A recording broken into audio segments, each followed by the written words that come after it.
नमस्ते विद्यार्थी मित्रांनो, आपण इयत्ता 12वीचं राज्यशास्त्र अभ्यासत आहोत. राज्यशास्त्र या विषयात आपण दुसऱ्या प्रकरणाचा अभ्यास. आपण दुसरं प्रकरण 1991 नंतरच्या महत्त्वाच्या संकल्पना आणि समस्या अर्थात जागतिकीकरण म्हणजे काय याबद्दल माहिती पाहत आहोत. मागील तासाला आपण जागतिकीकरण म्हणजे काय याबाबत माहिती पाहिली होती. काय जागतिकीकरण म्हणजे? तर देशाच्या भौगोलिक सीमाबाहेर होणारा आर्थिक क्रियाप्रक्रियांचा विकास, देशाच्या सीमेच्या बाहेर होणारा आर्थिक क्रियाप्रक्रियांचा विकास म्हणजे जागतिकीकरण असं आपण म्हटलेलं होतं. जागतिकीकरणाने आज राष्ट्र आणि राष्ट्रातील लोक एकमेकांच्या जवळ आलेले आहे, एकमेकांना जोडले गेले आहे. जगात एखाद्या ठिकाणी होणाऱ्या बदलांचा, होणाऱ्या घटनांचा दुसरीकडे लगेच प्रभाव पडताना दिसून येतो हे आपण पाहिलं आहे. आणि म्हणून शास्त्रज्ञांनी या बदलांकडे पाहण्याचे 2 दृष्टिकोन मांडलेले आहे. वेगवेगळे दृष्टिकोन आहे, त्यातले 2 दृष्टिकोन आपण लक्षात घेऊ. पहिला म्हणजे जरी आपण जागतिक पातळीवर जागतिकीकरणाने एकमेकांशी जोडलो गेलो असलो तरी राष्ट्रव्यवस्थेचे, राष्ट्राचे सगळ्यात महत्त्वाचं महत्त्व कमी झालेले नाही. आणि दुसरा मतप्रवाह आहे दुसरा मतप्रवाह आहे तंत्रज्ञान आणि अर्थशास्त्राने राष्ट्रांना एकमेकांच्या जवळ आणलेले आहे. राष्ट्र एकमेकांच्या जवळ आलेले आहे आणि त्यामुळे काय झालं, राष्ट्राचे सार्वभौमत्व आणि अधिकार क्षेत्राच्या संकल्पनांना आज आव्हान दिले गेले आहे, आव्हान दिले जात आहे. राष्ट्राचं जे सार्वभौमत्व आहे त्याला आव्हान दिलं जात आहे. आणि हे काम जर पाहिलं आपण, नागरी समाज किंवा बिगर राजकीय अभिकर्ते आज महत्त्वाचे झालेले आहे. आज सामाजिक चळवळी राष्ट्रांच्या सीमा छेदून दुसऱ्या राष्ट्रांमध्ये म्हणजे आंतरराष्ट्रीय पातळीवर कार्य करताना दिसतात. आणि त्यामुळे त्या राष्ट्रावर, त्या राष्ट्राच्या सार्वभौमत्वावर एक प्रकारचा दबाव येतो. अशा पद्धतीने आपण जागतिकीकरण म्हणजे काय याबद्दल आपण माहिती पाहिली आहे. या जागतिकीकरणाचा आज वेगवेगळ्या क्षेत्रात व्यापक स्वरूपात बदल झाला आहे. जागतिकीकरणाचा आज जर पाहिलं तर वेगवेगळ्या क्षेत्रात खूप बदल घडून आलेला आहे. वेगवेगळ्या क्षेत्रांवर जागतिकीकरणाचा प्रभाव पडलेला आहे. मग यामध्ये आर्थिक क्षेत्र आहे, राजकीय क्षेत्र आहे, विचारप्रणाली, तंत्रज्ञान असे वेगवेगळे घटक आहेत. या प्रत्येक क्षेत्रावर, या प्रत्येक घटकावर म्हणजे राजकीय घटक, आर्थिक घटक, सामाजिक सांस्कृतिक घटकावर काय परिणाम होत आहे, जागतिकीकरणाचा काय परिणाम होतो आहे, या प्रत्येक घटकेची आज आपण माहिती पाहणार आहोत. यातला पहिला घटक जो आहे आर्थिक घटक.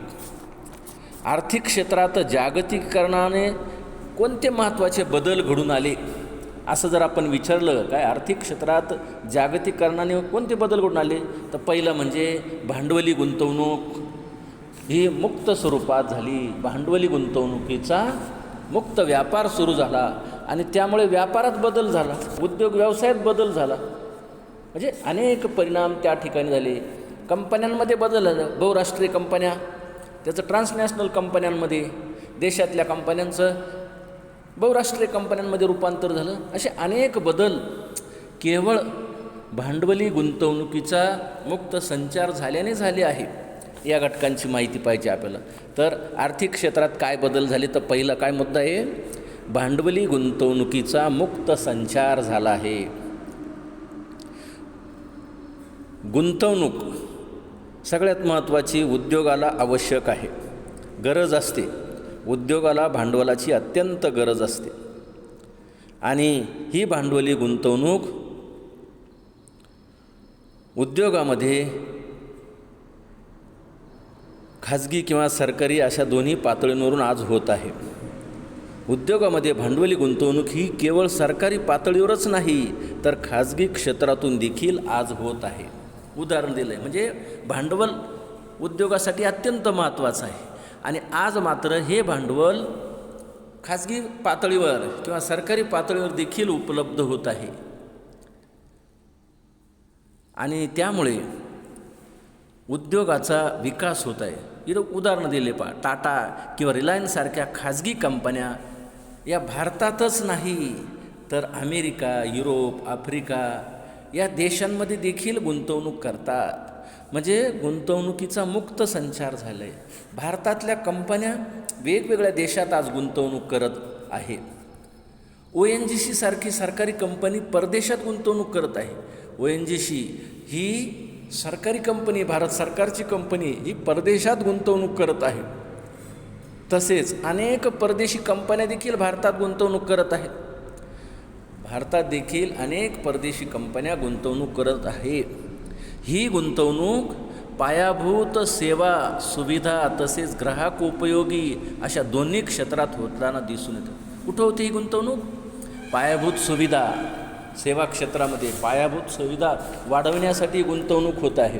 म्हणजे लक्षात घ्या, ही गुंतवणूक जी होते कोणत्या क्षेत्रात? तर पायाभूत क्षेत्रात सेवा सुविधा आणि ग्राहकोपयोगी अशा दोन्ही क्षेत्रात ही गुंतवणूक होताना दिसून येत आहे. परदेशी कंपन्यांनी भारतात कुठं गुंतवणूक केली आहे? मग परदेशी कंपन्यांनी भारतात विमानतळं, आण्विक प्रकल्प यामध्ये गुंतवणूक केलेली आहे. त्याच पद्धतीने McDonald, burger king, Pizza Hut सारख्या कंपन्या ग्राहकोपयोगी क्षेत्रात गुंतवणूक करत आहे.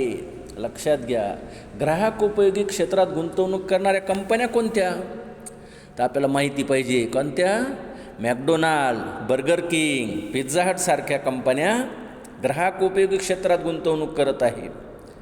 परदेशी कंपन्या पायाभूत सेवा सुविधांमध्ये गुंतवणूक करताना दिसत आहे. परदेशी कंपन्या भारतात विमानतळं, आण्विक प्रकल्प या क्षेत्रात गुंतवणूक करत आहे. तर काही कंपन्या ह्या ग्राहकोपयोगी क्षेत्रात, मग कोणत्या? McDonald, burger king, Pizza Hut सारख्या कंपन्या ग्राहकोपयोगी क्षेत्रात गुंतवणूक करत आहे. प्रश्न येतो परीक्षेला, सहसंबंध सांगायचं, या 3 कंपन्या दिल्या असतील आणि एक दुसरी कंपनी दिली असेल ग्राहकोपयोगी, मग आपल्याला तिथं ग्राहकोपयोगी क्षेत्रात गुंतवणूक करणाऱ्या कंपन्या या आपल्याला माहीत असल्या पाहिजे. म्हणजे आपल्याला तिथं एका शब्दात उत्तर बरोबर कोणतं आहे, यात गटात न बसणारी कोणती जोडी आहे, म्हणजे या 3 पैकी नाही असं लगेच लक्षात येतं. 1990च्या दशकापूर्वी अशी गुंतवणूक क्वचित होती. 1990पर्यंत ही गुंतवणूक क्वचित होती. का? तर सरकारी नियमांचे अडथळे होते आणि त्यामुळे ही गुंतवणूक परदेशातून भारतात किंवा भारतातूनही परदेशात होत नव्हती. परंतु आता हे तर अडथळे जे आहे दूर झाले आहे आणि हा बदल म्हणजे भांडवली गुंतवणुकीचा मुक्त संचार आहे. आता भांडवली गुंतवणूक ही भारतातून परदेशात आणि परदेशातून भारतात देखील होत आहे. आज जी भांडवली गुंतवणूक आहे ती भारतातून परदेशात देखील आणि परदेशातून भारतात देखील होत आहे. आपण पाहिलं, सरकारी कंपनी जी आहे भारताची कंपनी की ONGC सारखी कंपनी परदेशात गुंतवणूक करत आहे. तसेच भारताच्या टाटा, रिलायन्ससारख्या कंपन्या भारतातच नाही तर अमेरिका, युरोप, आफ्रिका या देशांमध्ये गुंतवणूक करत आहे, आपण पाहिलं. त्याचबरोबर परदेशी कंपन्या भारतात गुंतवणूक करत आहे. पायाभूत सेवा सुविधा तसेच ग्राहक उपयोग अशा दोन्ही क्षेत्रात त्या गुंतवणूक करत आहे. मग कोणत्या क्षेत्रात गुंतवणूक केली परदेशी कंपन्यांनी? भारतात विमानतळ, आण्विक प्रकल्प उभारण्यासाठी गुंतवणूक केलेली आहे. त्याचबरोबर ग्राहकोपयोगी क्षेत्रात गुंतवणूक करणाऱ्या कंपन्या कोणत्या? तर McDonald, burger king, Pizza Hut सारख्या कंपन्या ग्राहकोपयोगी क्षेत्रात गुंतवणूक करत आहे. आणि ही गुंतवणूक 1990पर्यंत क्वचितच होती. आज मात्र या गुंतवणुकीचा सर्रास वापर झालेला आहे, कारण सरकारी नियमांचे अडथळे आज दूर झालेले आहे. आणि त्यामुळे ही गुंतवणूक भारतातून परदेशात आणि परदेशातून देखील भारतात होताना दिसते. भारत एक विकसनशील राष्ट्र आहे. भारताला विकास साधण्यासाठी उद्योग क्षेत्रामध्ये वित्तीय गुंतवणुकीची गरज आहे. भारत हे विकसनशील राष्ट्र आहे, त्यामुळे उद्योगामध्ये गुंतवणूक वाढणं गरजेचं आहे. भारताच्या देशांतर्गत पातळीवर गुंतवणुकीला काही मर्यादा आहे. देशातलीच गुंतवणूक किती पुरल, म्हणून त्याला मर्यादा आहे. आणि म्हणून भारतात परदेशी गुंतवणुकीची गरज आहे. परंतु अशी गुंतवणूक पायाभूत सेवा सुविधांमध्ये झाली तरच विकासाला मदत होईल. आणि हे क्षेत्र ग्राहकोपयोगी क्षेत्रापेक्षा महत्त्वाचे आहे. कारण खरा विकास साधण्यासाठी रस्ते, रेल्वे, जलमार्ग, हवाई मार्ग या संपर्क साधनांचा विकास होणे गरजेचे आहे.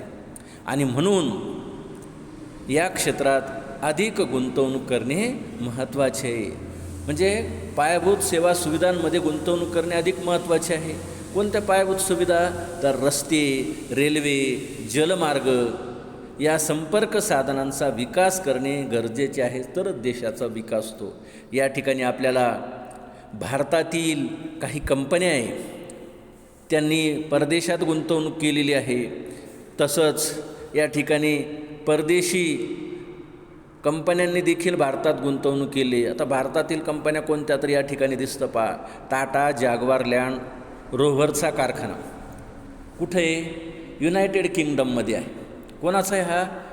भारताचा कारखाना आहे, भारतीय लोकांचा आहे. आणि त्यांनी गुंतवणूक कुठं केली आहे? युनायटेड किंगडममध्ये. तसंच भारत सरकारचा ONGC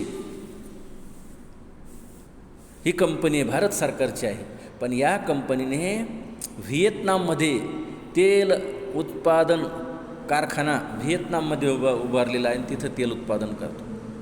भारतीय गुंतवणूक आहे.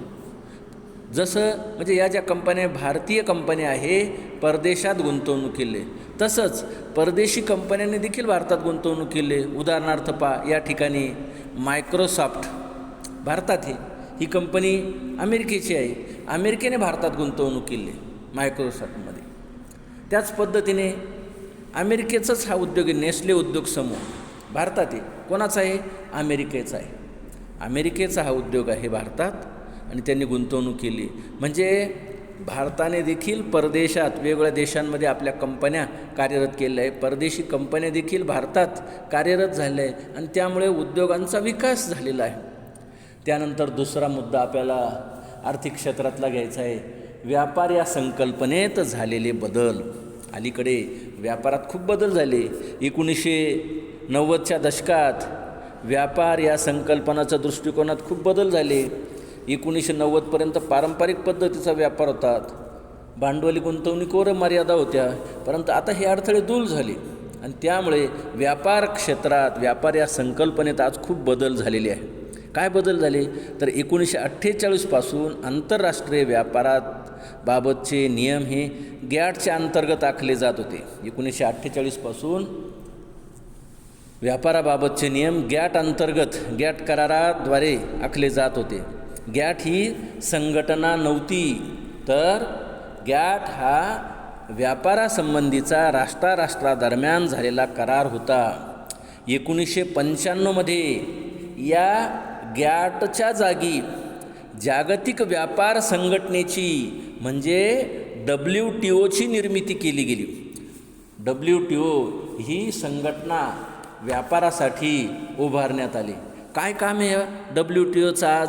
म्हणजे जागतिक व्यापार संघटनेची कार्य कोणती? तर आयातीवरील सीमाशुल्क आणि इतर करार रद्द करून जागतिक पातळीवर व्यापार मुक्त करण्यासाठी राष्ट्रांना प्रोत्साहन देणे हे या संघटनेचे महत्त्वाचं कार्य. काय काम आहे? आयातीवरील सीमाशुल्क आणि इतर करार रद्द करून जागतिक पातळीवर व्यापार मुक्त करण्यासाठी राष्ट्रांना प्रोत्साहन देणे. त्याचबरोबर आंतरराष्ट्रीय व्यापारासंबंधी असलेल्या नियमांच्या पालनाबाबत लक्ष ठेवणे. आंतरराष्ट्रीय व्यापारासंबंधी जे नियम आहे त्या ते राष्ट्र पाळतात की नाही, पालनाबाबत लक्ष ठेवणारी एकमेव संघटना आहे. ही संघटना मुक्त व्यापारासाठी प्रोत्साहन देते. राष्ट्रातला व्यापार मुक्त झाला पाहिजे, त्यासाठी WTO ही संघटना प्रयत्न करते. देशादरम्यानचे व्यापारासंबंधीचे विवाद सोडविणे आणि देशांदरम्यान व्यापाराबाबत बोलणी घडवून आणणे, जे वाद असतील राष्ट्रांमध्ये व्यापाराबाबतचे ते सोडविणे आणि देशादरम्यान व्यापाराबाबत बोलणी घडवून आणणे हे WTOचे कार्य आहे. लक्षात राहू द्या. 1948 पासून आंतरराष्ट्रीय व्यापार हा गॅटच्या अंतर्गत आखला जात होता. गॅट ही संघटना नव्हती, गॅट हा एक करार होता, व्यापारासंबंधीचा करार होता. पण 1993मध्ये गॅटच्या जागी WTOची निर्मिती करण्यात आली आणि WTO हा व्यापाराबाबत मार्गदर्शन, नियम बोलणी करू लागला. मग या WTOने काय कामं WTO काय कार्य करत आहे, तर आयातीवरील सीमा शुल्क आणि इतर करार रद्द करून जागतिक पातळीवर व्यापार मुक्त करण्यासाठी राष्ट्रांना प्रोत्साहन देणे हे महत्त्वाचे कार्य करते. त्याचबरोबर आंतरराष्ट्रीय व्यापारासंबंधी असलेल्या नियमांच्या पालनाबाबत लक्ष ठेवणे हे काम करते WTO. तर ही संघटना मुक्त व्यापारासाठी प्रोत्साहन देते. देशांदरम्यानचे व्यापारासंबंधीचे जे वाद असतील, विवाद असतील ते सोडविण्याचं काम WTO करत आहे आणि व्यापाराबाबत बोलणी देखील राष्ट्रांमध्ये घडून आणत आहे. अशा पद्धतीने WTO ही संघटना काम करत आहे. आता याचा पुढचा मुद्दा पुढील तासाला